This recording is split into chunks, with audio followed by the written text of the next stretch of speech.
Sunana Ishaq Suleiman Ishaq.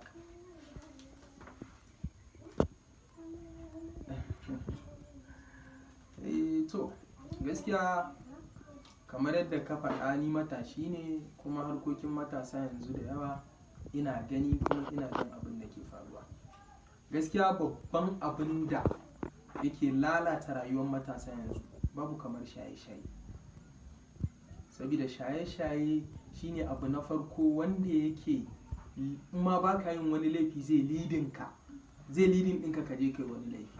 Gaskiya babu abin da ke taka rawar gani yanzu wajen taɓarɓarewar tarbiyya irin shaye-shaye, ba ga maza ba ga mata ba, a wurin kowa.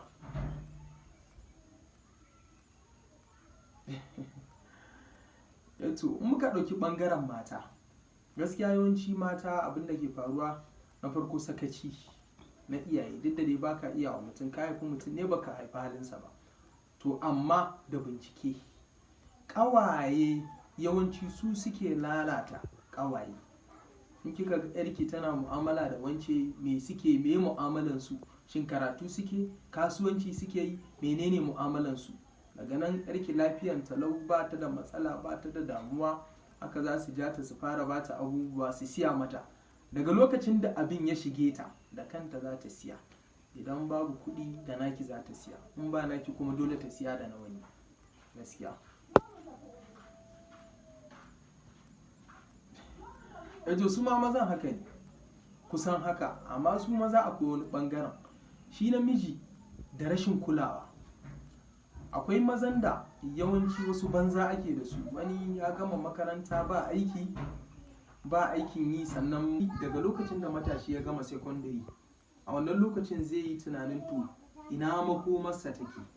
Wani in ya samu aikin yi shikenan ba shi da damuwa. Wani in aka tsaya masa ya ci gaba da makaranta shikenan an huta. To wani ba kulawa a gida, ba kulawar kowa. Zai tashi bai san inda zai je ba, sannan bai san inda zai je ya samu ko naira 10 ba. So akwai abokai na banza, zo mu je zai je, zo mu je zai je. To daga nan ake fara samun hanyar ɓaraka ta lalacewar matasa.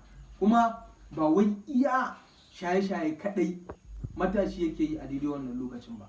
Idan ya rasa sana'a, wasu 'yan humu ne za su ja shi, inda za su ba shi kuɗi zai kuma yi. Wasu kuma sata suke, zai bi su, za su yi tare, zai mai da abin sana'ansa, because ba shi da wani source of income inda zai ɗan ringa rage ta, babu. Sannan akwai abubuwa dai da dama. Wani yawanci to a daidai wannan lokacin gaskiya za ka ga wani ko da ya tashi zai yi shedancin, idan Allah ya taimaka aka samu abin da inda za a ɗan raba shi, shikenan za a samu sauƙi. So yawanci gaskiya rashin kulawa ne abin da ke faruwa. Mu ma dai ba wai wayanmu ne yasa ba ma sha ba, amma da addu'a da kuma kulawa.